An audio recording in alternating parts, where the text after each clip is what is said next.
Hi, it's Jeffrey Wilson, and I want to talk to you today about a new offering that we have here at Jeffrey Wilson Heals and the Quantum Vibrational Healing Institute. And I'll go into that in a moment, but I want to give you a little background why I'm qualified to talk about what I'm about to go over.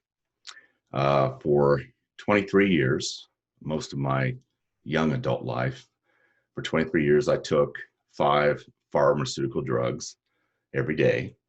Antidepressants, anti-anxiety medication, anti-seizure medication to, quote, cure me of depression, ADD, bipolar disorder, chronic fatigue syndrome. And I did that for 23 years. And at the time when I started to come off the drugs, that had been over half my life. So what happened was I started the drugs early when I was right out of high school. I had a family issue happen where my brother passed away very young at 18, and my parents divorced. My house was separated, destroyed. I go home, and I'm the only person living there now. My parents are gone. My brother's passed away. So I noticed myself just laying around on the couch, not having much interest in life, not caring too much about getting up and going and doing the next thing or having any plans. So I went to my medical doctor and told him what was going on. And he said, "Oh, well, that's a chemical imbalance and you have depression." So he wrote me a prescription, and that started me on the path. And then what happened was, as the years rolled by, the dosages of the medicine got stronger. And then eventually that pill began not to work. And then I started seeing a psychiatrist who specialized in that kind of medication. And then he added another pill. And then that went on for a few years, and that began not to work. And then he switched me off that medication. And it was just a cycle, one thing after another for 23 years of either adding or increasing the dosages, adding more medicine, swapping out medicines until eventually I was at 5 pills a day for my depression. So then I went through a situation with my father where he got sick. He got very sick, and I had to become his advocate within the medical system. And for 6-7 months, I walked my father through the whole hospitalization process. And I'm not going to go into all the details, but to make a long story short, I've been told 3 or 4 times he would never walk out of the hospital. He was going to die. I transferred him to 3 different hospitals over that time because I kept having I had this still small voice in the back of my head that kept saying, "There's more to it. There's more to it. Ask more questions, find somebody else to talk to." And so I did. And after the end of about 7 months, what had originally been a death sentence for him, and 3 hospitals later, he walked out on his own. During this period, I also had to fire 28 different doctors. And what I came to understand is that doctors who supposedly had the same training, same level of expertise, they only prescribed what worked for them. They only recommended a series of treatments that their hospital provided. And what I had to do was find a hospital that had something that was a little bit more modern, a little bit more alternative, a little bit more cutting edge technology. And in this case, it happened to turn out to be the Cleveland Clinic. And once we got him up there, his situation was able to be resolved and he walked out. So this taught me a lot, by now I've been on these drugs for about 20 years. And during this period, I had a situation where my drugs were running out. My doctor had inadvertently gone to Florida on vacation at the last minute. And I was finding myself counting out my medication. Oh my God, can I last until he gets back? I had all my pills spread out on the table. And that hit me. It's like, I'm acting like an addict. What's going on here? What is really happening? So the combination of seeing the medical system up close and personal with my father, the situation of realizing what my behavior was really like. I wasn't thinking logically or clearly anymore on so many pharmaceuticals every day. And that I was acting more like an addict than I was a patient, because I could have called his backup in retrospect, but that didn't even occur to me because I was in such a panic mode. What I did is that still small voice, I began to listen to it in regards to my health. And I started looking at alternative healing practitioners. And so to make another long story short, I apologize but I got to keep this brief, is on a Monday, I would see a Reiki practitioner. On Tuesday, I would see a homeopathic physician. On Wednesday, I would see a hypnotherapist. On Thursday, I would see a massage therapist. And I kept this pattern up for about three years. And fortunately, I was in a situation in my career where I could do that. I was high enough in the organization. I had a good enough salary that I could pay for all these practitioners. And so I set about to figure out why I was depressed or what was going on, or if this was a genuine situation, or if I could ever recover, because I had been told over and over and over again by my psychiatrist I would be on medication the rest of my life. And I think the proverbial straw that broke the camel's back is when I had that pill situation going on, and I had laid those out on the table, and then I cut my dosages in half. And so then when he did get back in town, I had the first appointment on the books. I was in there first thing. And I said, this is what I did. And he said, oh, you shouldn't have done that. You shouldn't have gone off that medicine. And I said, yeah, interesting though, I cut the dosages in half and I began to feel better. I began to actually feel emotions. I began to actually feel a little bit more alive. I began to take a little bit more interest in my life. He completely ignored those statements. And he just bowed his head, wrote out the prescriptions, handed them to me, and said, here, take these and go get back on the medicine immediately. Well, that's what started me down this path to alternative healing. And like I just outlined a minute ago, who I saw and how I saw it. And I stayed on that path until I broke free. And one by one, I was able to get off the drugs with the help of a homeopathic physician. And then I was able to get through the emotional turmoil that had been stored in my body with the help of a massage therapist and a hypnotherapist. And I was able to reconnect to the creator of all that is, or my spiritual side, for the first time ever by using a Reiki practitioner and other methodologies. So I used a series of alternative healing modalities to break free from depression, ADD, bipolar disorder, and chronic fatigue syndrome. And so today I can sit here and tell you I have not taken a pharmaceutical, antidepressant, anti-anxiety ever since I walked away from them so many years ago.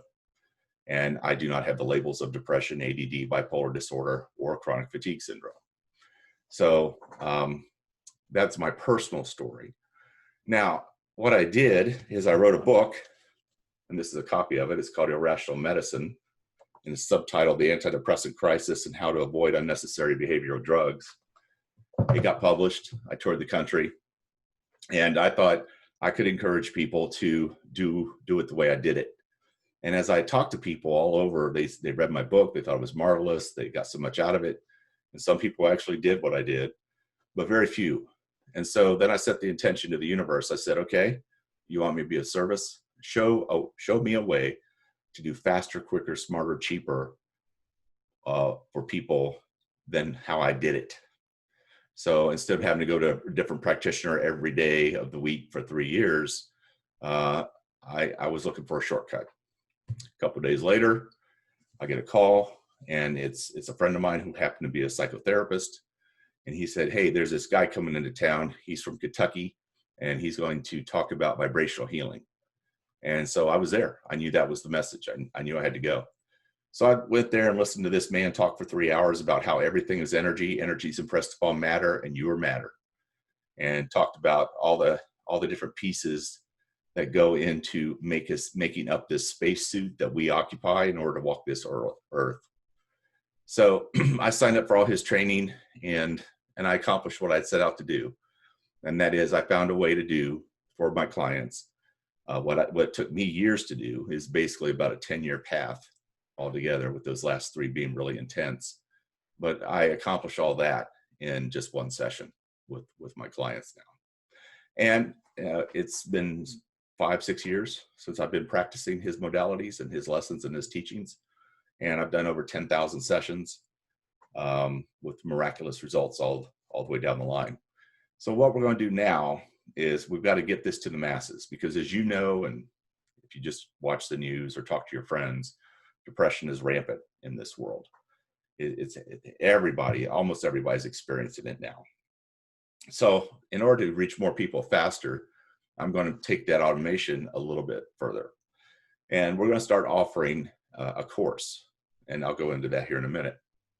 But we're going to start putting it online, and so you don't have to wait for months to get in to see me. We'll talk about that in detail. All right, so some of the lessons I learned from my own journey, though, is some of these depression myths kept popping up. One is it's a disease. It's not a disease. What it is, it's a symptom. It's a symptom of a bigger issue in your life. You're not sick, you're not ill, you're not broken. It's not genetic. You may have a predisposition to depression because your parents may have been depressed, and then if you're raised by a depressive, you view the world a very certain way. So in that regard, it could be genetic, but it's not programmed into your genes, and it's not something you have to experience. I was also told it's a chemical imbalance. That's since been disproven, but the American Psychiatric Association will not come out and tell you that, because then they'd have a lot of explaining to do. But it's not a chemical imbalance. And then they also say there's no cure. Well, there's no cure because you're not looking at the root cause. You're not looking at the true cause. If you have a map of New York and I drop you in Chicago, you're not going to find your way around because you've got the wrong map. You've got the wrong diagnostics. You've got the wrong everything. So yeah, there's no cure, not the way they're looking at it. And then antidepressants are the answer. They may be for a short period of time, but not for the continuous, long drawn out lifelong periods that I'm seeing people put on. I've got some people who've come to me and their children. I've seen them as young as 5 are on antidepressants. And I've seen people as old as 90 on antidepressants. And some of them have been on there for a long, long time. That's not really necessary either. They're not a cure. We're not suffering from a Prozac deficiency or anything like that. If you do use antidepressants, you use them for a short period of time. It's similar to like a cast on a broken arm or a broken leg. You put the cast on. When the leg heals, get the cast off. But these drugs actually cause more problems than they're designed to solve in the long term. But doctors don't know how to get people off of them. So people tend to stay on them for a long time, but they're not the answer. And then I was told at the end by my doctor, the only hope is to control or minimize depression. And he even went so far as to suggest electroshock therapy. And that really got my attention because I thought that was so barbarous and such an ancient treatment that it had actually been done away with. I had assumed it had been made illegal at some time, when in fact it's not. It's actually making a comeback. Because if you've got the wrong cure, the wrong answer, the wrong cause, then you're going to try anything and everything to try to address it or to give you some relief. Electroshock therapy for some people work, but it can also wipe out your mind. And I don't think that's a solution at all. All right, so what we're going to do, what depression really is, what I found in my visits to the Reiki practitioner and the homeopathic physician and the hypnotherapist and so forth, is there's a line of energy that connects to the creator. Now, everything is energy. Energy is impressed upon matter, and you are matter. And so this line of energy has what I call the central channel. Some traditions call it the Anakarana. Some call it the Hara line. What happens is this energy should be coming down through this channel all the time, down into your field. Your body-mind field complex. You're much more complex than just this physical body. Remember, everything's energy. So when I look at you, I see the shape of an energetic egg.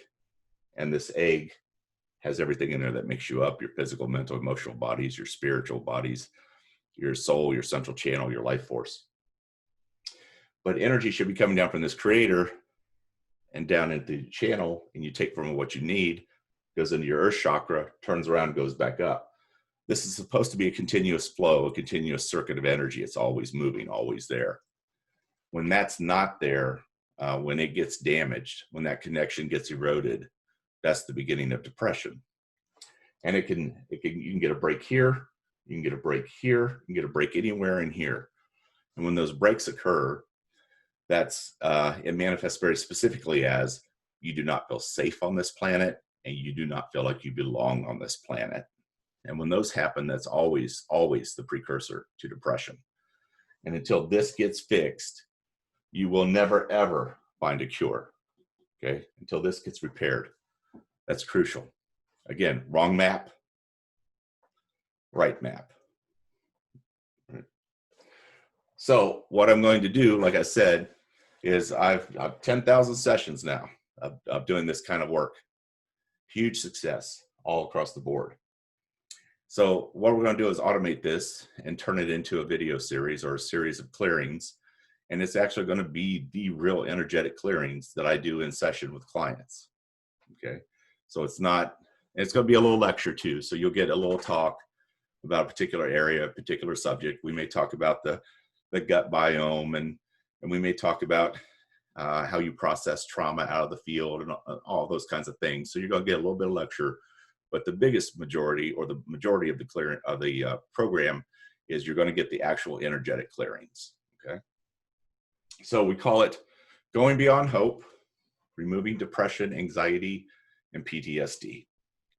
Because your natural state, right here, with everything intact, your roadmap, your natural state is you are a highly spiritual being. You're a highly vibrating being. The first law of the universe is vibration.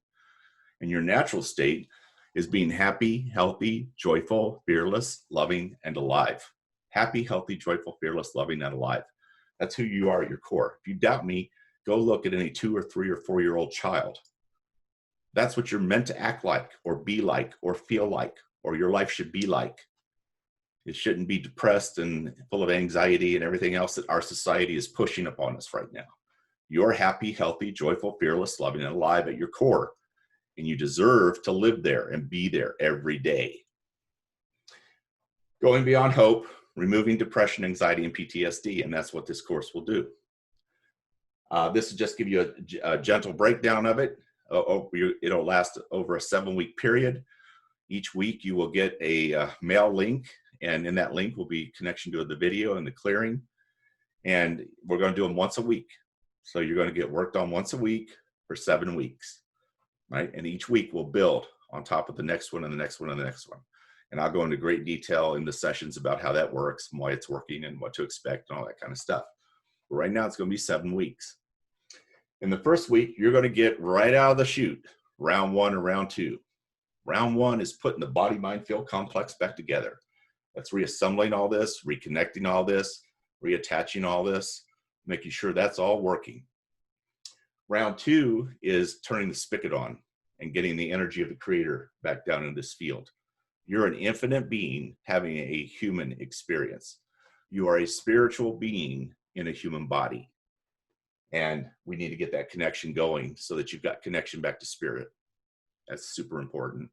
That's what some of the dismay and the angst is that this world right now is causing us to be grossly disconnected from our source, from who we genuinely are, from the soul that we really are, that light being that we are. And so we're going to do that repair in the first week. That in and of itself is worth the price of admission. I promise you. That round 1 is equivalent to about 10 years of the work I had to go through on my own. Next, the next session we're going to do is specifically go after all the energetic components that feed or maintain or keep depression in place. So that's super, super important. That's about a 14-page protocol right now. Number 3, the third week, we're going to go after anxiety. Depression, anxiety, PTSD, they are all connected. They all have the same root cause. They just look like different flavors, but they're all there, having energetic root causes. So I've been able to identify the causes of anxiety. Week 4, PTSD and trauma. Okay, so we're going to go after that. Week 5, we're going to do some brain repair. Your brain is out of sync in a lot of areas because of the emotion that's been trapped, the shock, the panic, the trauma that's been stuck in the field because of all these connections were not in place. So we're going to do brain repair in week 5. Then week 6, we're going to come right back and do a limbic system reset. Now your limbic system is the hypothalamus, the cingulate gyrus, and a few other pieces. And what happens is those pieces get cross-wired and they don't function properly. And it causes your whole body to be out of whack. And so you don't feel good physically. Well, if you don't feel good physically, you certainly aren't going to be able to maintain a proper mental, emotional, or spiritual state either. So we got to really do a little bit of work there on the body make sure everything's functioning. And that's also going after some memories that were stuck. And then week 7, we're going to work on your future. You're a spiritual being having human experience. You came here for a reason. You didn't come here just to play. You came down here for a reason. You came here to learn some lessons. You came down here to participate. You came down here to get in the game. And we're going to get you moving into your future with safety, confidence, protection, and power. And right now, you don't have that. And you can't hold that energy, even if you did have a hold of it, because this field is so shattered. So week 7 is getting you to move into your future with safety, confidence, protection, and power. Now, the net of all of this, the bottom line, all my work is always, always, always about a return of your own personal sovereignty. Your own personal sovereignty. It's the power you inherently have to control the outcome of your life. You are supposed to be in control of your life. Not your doctor, not your mother, not your friends, not your spouse. You are supposed to be in control of your own life. And the way you do that is through a return of your own personal sovereignty. I hope this gives you enough information. If not, feel free to contact the office. We can have somebody reach out to you and explain a little bit more detail. I hope this gives you a better idea of how things work. And we will see you in the course. Love and blessings. Much love to all of you.